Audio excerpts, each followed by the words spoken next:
particular moment to reintroduce you to the program. Ladies and gentlemen, none other than Katina Persons with us tonight. You're watching TECN TV. We are a republic, not a democracy. And you're finding us on TECN TV, the best at urban conservative news and talk, TheExceptionalConservative.com. I want to talk with you tonight about the coronavirus.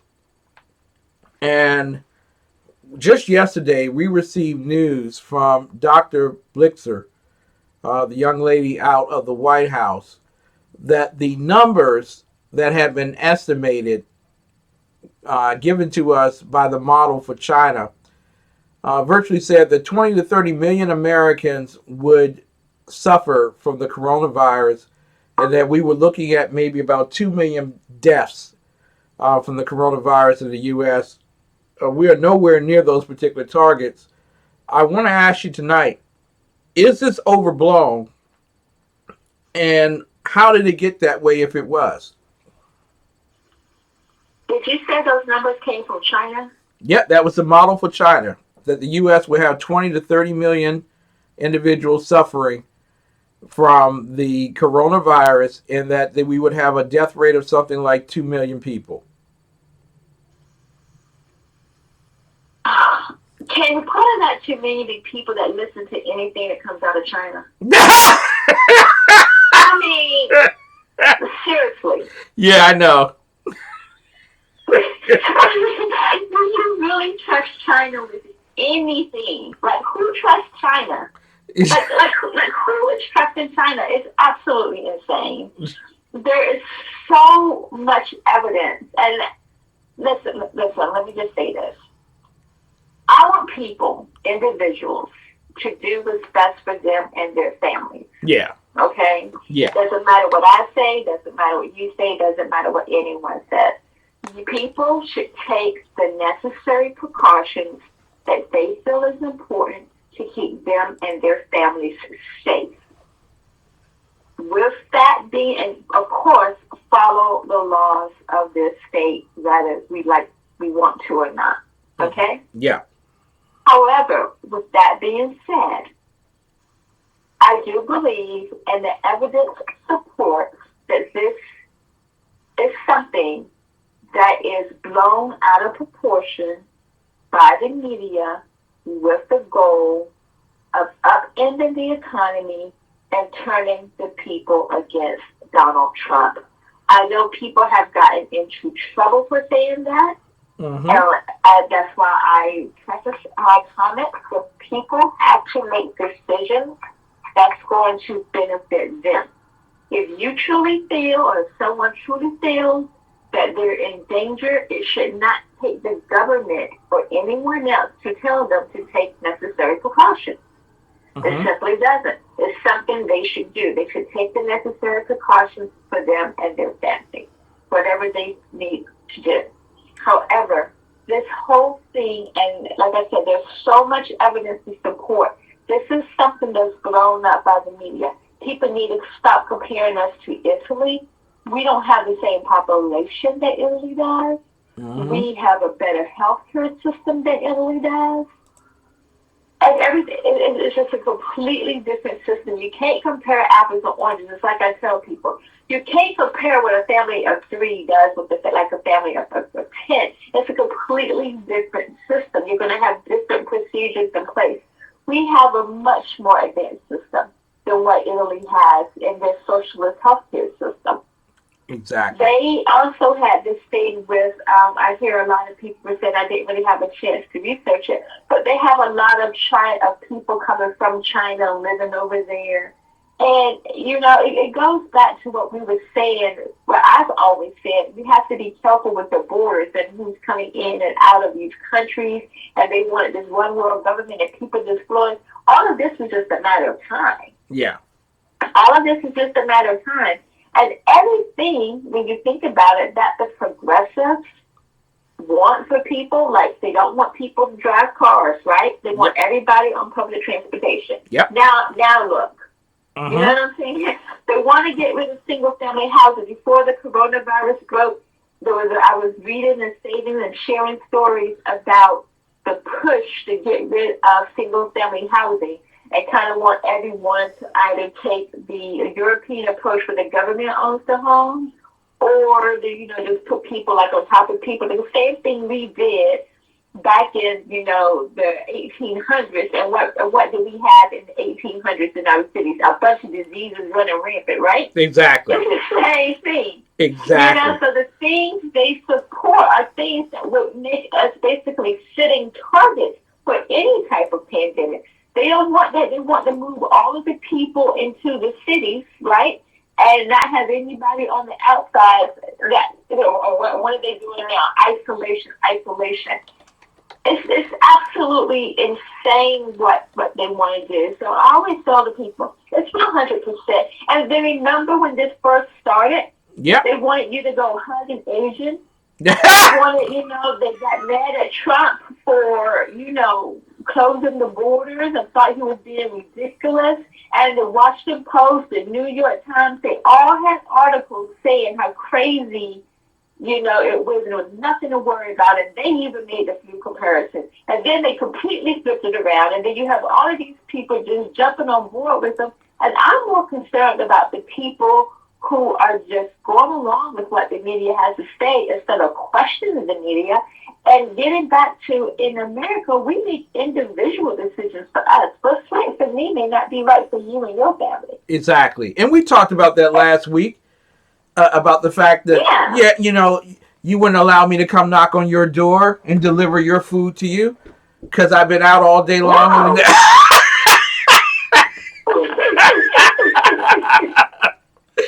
But I want to talk with you tonight because a lot of leftists led the minions over the cliff.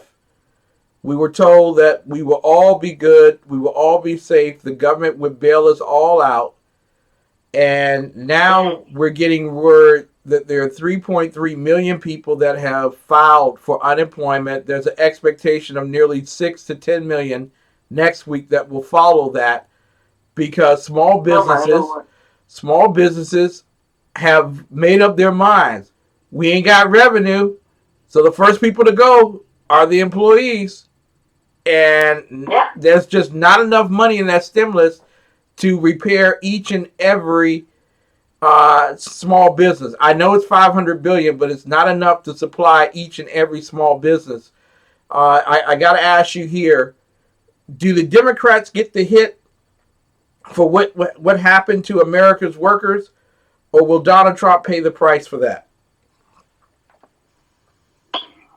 But that's twofold, and I'm going to say this. Yeah. Will the Democrats get the hit? The Democrats may get the hit.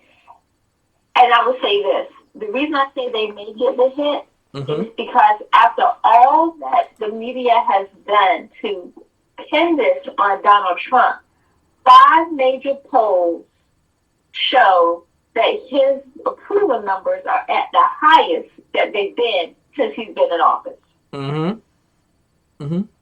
With everything they've done. So as soon as that happened, what did the media say? Well, we just have to stop showing his press conferences. Yep. Right? Seattle. Remember? Seattle. So they're not going to show the press conferences. Yep. They claim he given misinformation. But they weren't worried about misinformation. If they said that his numbers were low and 20%, they would insist on showing those press conferences. Misinformation be damned, right? Exactly. It's only because he is beating the odds. The voters, the opinion people, the people who took those polls, they're not falling for it. Now, as far as the people who just hate him more than anything, those people are like zombies. There's nothing you can do. It's like if you're in a war, you got to cut the dead weight, and if the person's already dead, you can't just gotta leave them there. Like, that's how a lot of those leftists are. Like it's no point in doing that. Like, they're gone. Like, they're nothing. They're gone. Exactly. So I don't really think but I don't know if people are smart enough, and this is just my own thing, to really connect the dots and really be able to look at the big picture and see really what progressives and the Democrats are doing. And, the progressives and Democrats, they play with people's livelihoods just in the effort to get rid of one man One man who had the nerve to beat them at election when they thought they had the right to rule the country forever. Katina, I think you are. That's what this is all about. I think you are absolutely brilliant because you have just distinctly put in one sentence exactly what every American should truly be thinking about. That the Democrats' gambit was to put everyone's life and livelihood on the line to get rid of the President of the United States of America. That is truly a ghastly, malevolent thing to take place. Um, we are hearing from the American Airlines CEO today that they're going after $12 billion of the $50 billion of loan support from the Treasury Department. That's just them, $12 billion. It's not a lot of money left in that particular kitty after they go for it. So here's the thing. They said even with the $12 billion of support, the transportation industry, or at least the airline industry, will not recover for another 3 years. Should Americans be concerned that there will be another request for trillions of dollars in June from corporations and other entities to keep us afloat? Literally, can we be kept afloat? You know what? I'm just going to say this. I can't, and you know how I feel about business and economics. Yep. I definitely care 100% about it. And I definitely care about the workers. Uh-huh. But I also care about trillions upon trillions and trillions of dollars in debt. Yeah. We cannot survive like that as a nation. Uh-huh. And if these airlines and other businesses, small businesses, I'm going to set them aside a little bit, okay? Yeah. We talk about the big businesses, like these airlines. So what if it takes you 3 years to get together? Did you just tighten your belt up and get it together for 3 years? Mm-hmm. Like that's just what it boils down to, unfortunately. You just got to go through the tough times because guess what? There's going to be a lot of small businesses and American families that's going to go through the tough times. Yeah. It's just the way it is. Maybe if they go through these tough times, they'll quit flying back and forth and have all these people coming over here with all these diseases. Zoom. You know, maybe we could slow that down. Maybe we'll do Zoom from now on, people. There are single women out there tonight who had the ease of being able to stay home because the world has been shut down for the past 30 some odd days. And they have their kids. But the Price is Right is about to come up, where the schools are going to be closed for the remainder of the year, but the jobs are going to be open, and the child care centers just like that are being occupied by first responders. What do these women do with these children? And how do they get their education at this point? A friend of mine said something that was so clever a couple of weeks ago, and I have to steal this from him because it was just so funny. And he said, if they're in the Baltimore, Detroit, New York City, and Chicago school systems, don't matter how long they stay, because they weren't learning anything anyway.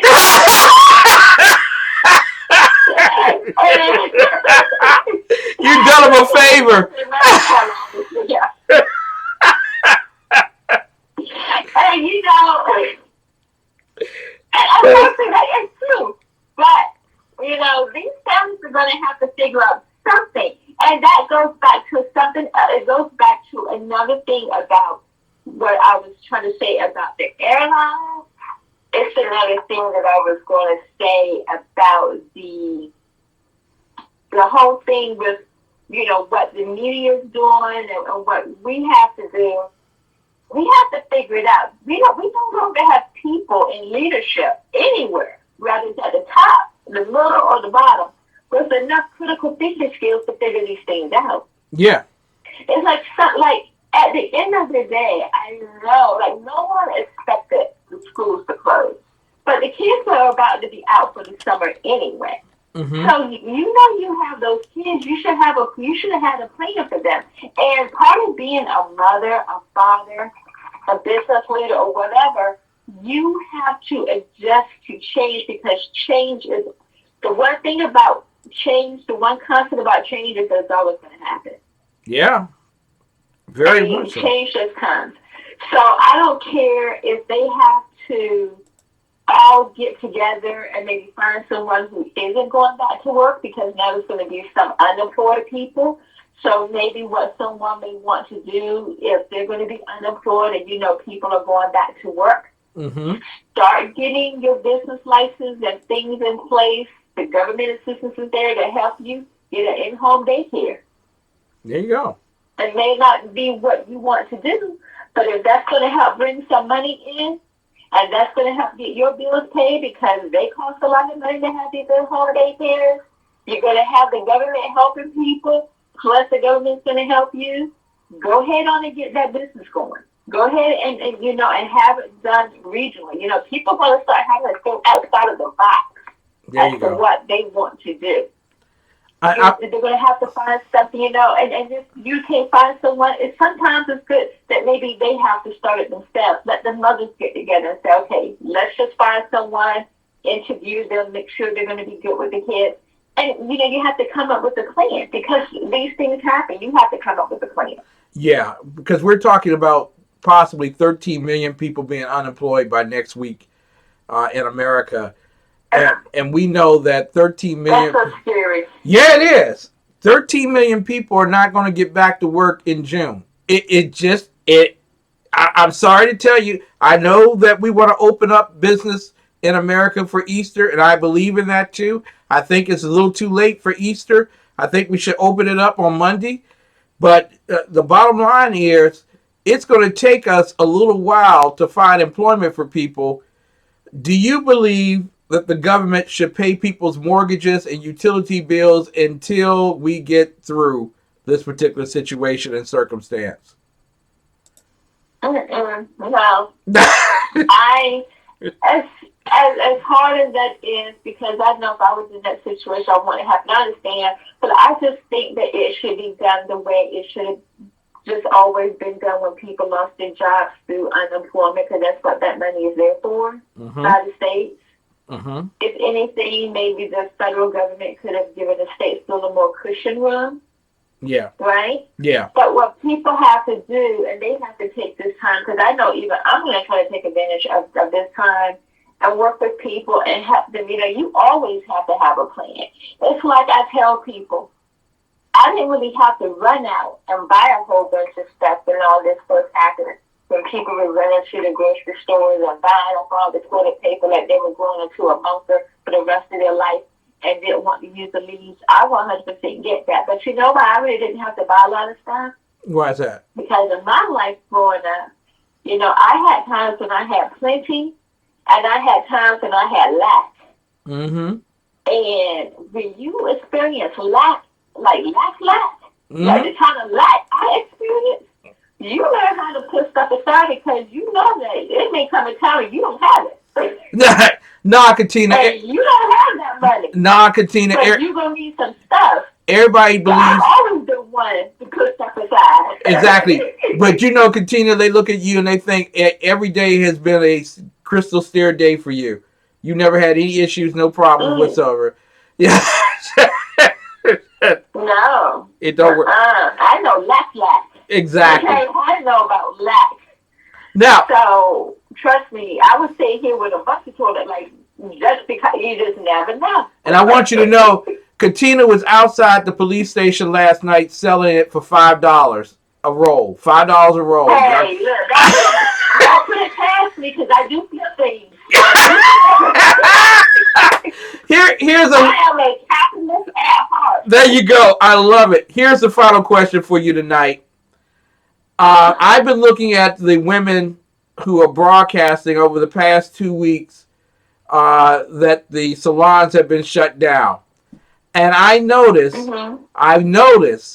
that some of their beards and mustaches are coming in. So I want to ask you, Was it the worst thing that the mayors could have done, shutting down the hair salons for women? Your point. No, because going back to what I just said, those women should know how to take care of themselves. I've been doing my own nails and eyebrows and hair for a couple of years now. You know why? Because I ain't always trying to spend my money. There you go. I'm trying to prepare for things like this. Those poor women. Nails, it's a luxury, you know? Exactly. I may go once a couple of times a month to treat myself and go to the salon, but I do everything at home. Okay, now and you may not be this old, but I'm this old. I remember Easter when my sisters were sitting in a chair in the kitchen, and Mom had that little curler thing, that the hot press comb thing or whatever, and she was rolling up their hair, and she told them that they couldn't sweat at night because they had to go to church in the morning. So okay, so you remember, all right. What happened to this generation that they don't have that? This generation has lost so much, and I think every time I look back, I see generation upon generation. It's like, you know how I kind of describe it, because I say it a lot of times. I say it in men, I say it in women, I say kids. It's like, you know how when you have an original document, yeah, but then you make copies, and it's never as good as the original, it's never as clear, it's always just less stated. Like, that's how I see people. Mm-hmm. Like, over time, they're just never as good as the ones before, as far as values and things. And I think we don't understand how to take what's good from the past and what's good from the present and bring them together for something really great. There you go. Katina Person, ladies and gentlemen. Conservative commentator. You can find her on Twitter at simply_Katina. At simply_Katina. You can also find her on Facebook, knocking the daylights out of liberals left and right. God bless you, young lady. I am so glad that you are setting an example for this generation and that you do remember hot curlers. And I forget. I definitely do. I used to get my hair hot combed all the time. And what's that grease that y'all used to? It was like a green grease or whatever. That it was like a. Yes, I think it was Ultra Sheen. But the thing is, this Ultra Sheen was for your hair. But when they did the heat, you had to use that gas. Because that there you go. People from burning your scalp. There you go. She know, ladies and gentlemen. She know. Mrs. Biggs know too. It's that DAP stuff. You put that green stuff in your head and the mayonnaise shampoo. Come on now. Y'all gonna have to get back to the old school. Y'all gonna have to appreciate Big Mama. Yes. We love you dearly, Katina. They're saying that you are on fire in the chat room, girl. Keep it up. We look forward to you coming back next Friday night. Thank you. Good night, everyone. Bye-bye. Good night.